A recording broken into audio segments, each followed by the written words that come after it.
What's going on, everybody?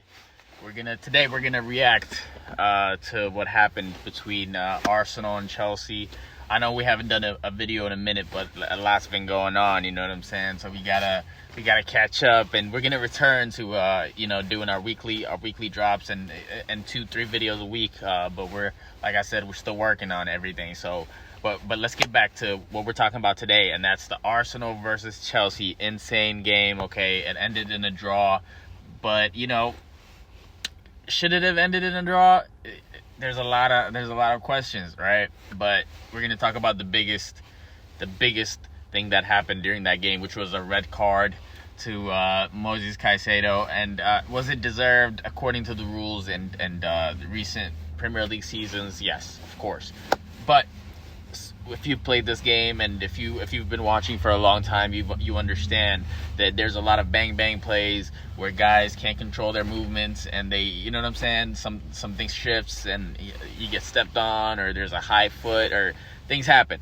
So as a result of that, should VAR be involved so much in the game to where they're affecting the game like this? No, they shouldn't. But the Premier League doesn't care. They care about player safety, right? So is it soft? Of course it's soft. Do we want to see this? No. There's a reason some of us buy the older versions of FIFA, so we don't have to deal with this. What was that play? What was that Anthony Taylor announcement? Nobody asked for that shit. Like, I didn't ask for that.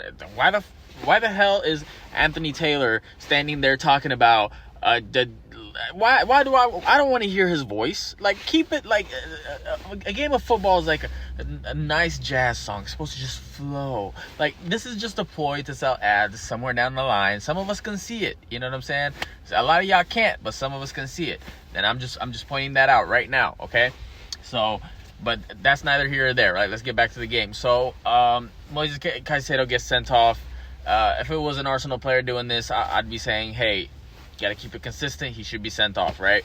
But yellow card. Like, honestly, it should be a yellow card. It should be consistently called the yellow card, unless the player is injured. If it leads to an injury where the other player has to withdraw, then okay, it should be a red card. I agree with that. You know what I'm saying? If you injure a player, yes, you should have to leave. Okay? Can we all agree with that? Yes, we can. But the Premier League doesn't care about us. That's why some of us have to stop watching. That's why I don't even watch this, like, small games. I watch the big games, and then I get disappointed like this. And it's really starting to frustrate me between VAR and between, like, the players, like, what's his name? That's gambling. He got cleared, and then Paqueta got cleared in October or November, or this month, or in August. He got cleared in August, and he's today he gets a yellow card, and then he goes back to argue for another 30 seconds.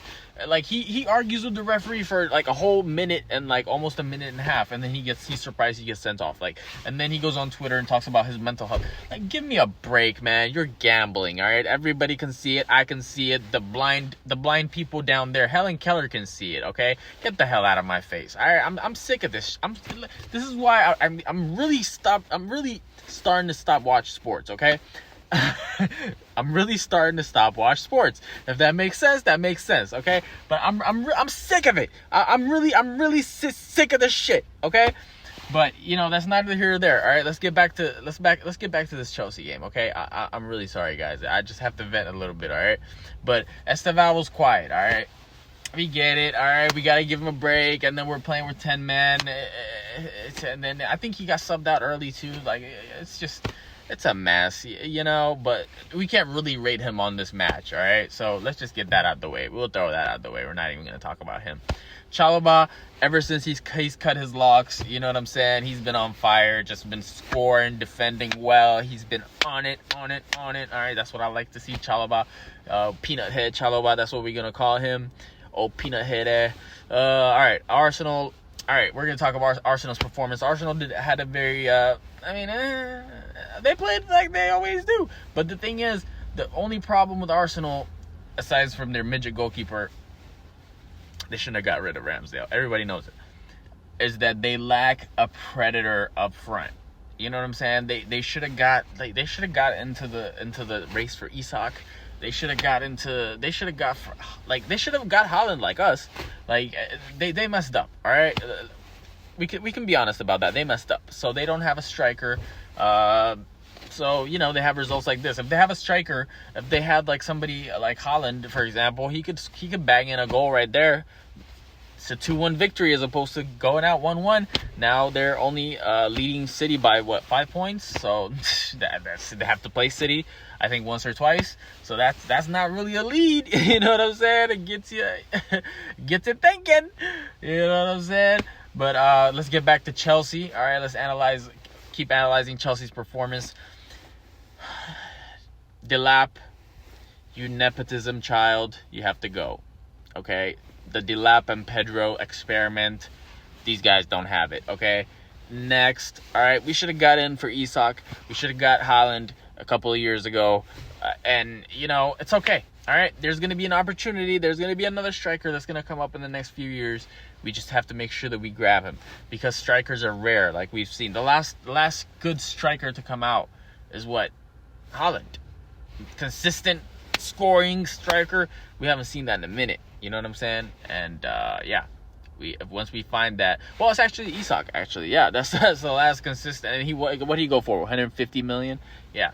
So it's gonna take some time. So we'll see. I thought Dusan Vlahovic was gonna be somebody, but I don't know what his career, his deal is. I don't know.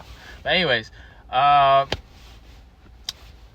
let's see. Noni Madueke, invisible class. All right, and he came in and he came out. All right, and that's about it. That's Chelsea versus Arsenal, and it was a good game. And hope you guys enjoyed this video. Like, subscribe, share, and have a good rest of your weekend.